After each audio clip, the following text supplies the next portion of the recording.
আজ রবিবার ১৬ ফেব্রুয়ারি ২০২৫, ৩ ফাল্গুন ১৪৩১ বঙ্গাব্দ, ১৬ সাবান ১৪৪৬ হিজরি।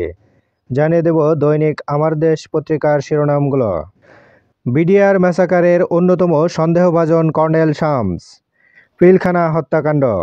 ২৫ ফেব্রুয়ারি বিডিআরের অস্ত্রাগারের দায়িত্বে ছিলেন।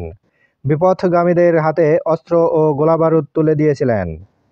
BDR DG general Shakil colonel শামসকে লক্ষ্য করে বলেছিলেন, শামস, এই অস্ত্র তোমার ৪৪ ব্যাটালিয়নের। শেখ সেলিম, তাপস, নানক ও মির্জা আজমের সঙ্গে বিপথগামীদের যোগসূত্র তৈরি করে দেন। সচিব আনিসুজ্জামানের তদন্তেও জড়িত থাকার প্রমাণ। ঐকমত্য কমিশনের প্রথম বৈঠকে ঐক্য অটুটের বার্তা।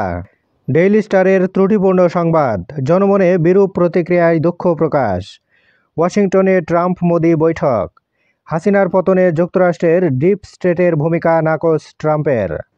আওয়ামী লুটপাটে পঙ্গু ইডিসিএল, প্রয়োজনের তুলনায় ৩ গুণ কর্মী, ৩,০০০ নিয়োগ দেন সাবেক এমডি, বাইরে থেকে কিনতে হয় ওষুধ। প্রশংসায় ভাসছেন কনস্টেবল রিয়াদ। অহিংস পন্থায় আন্দোলন মোকাবেলা। সংলাপে প্রধান উপদেষ্টা, অন্তর্বর্তী সরকারের দ্বিতীয় পর্ব শুরু। র্যাবের বিলুপ্তি ঘটিয়ে আসতে পারে র্যাট।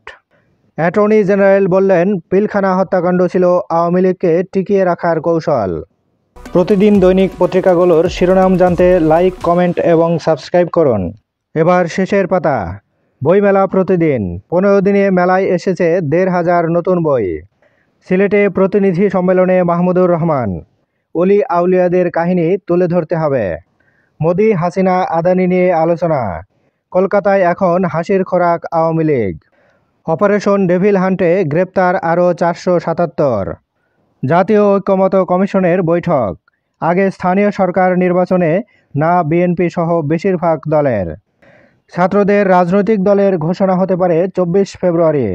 দুদিন আগে পদত্যাগ করবেন নাহিদ ইসলাম। বাংলাদেশকে পুরো বিদ্যুৎ দেবে আদানি।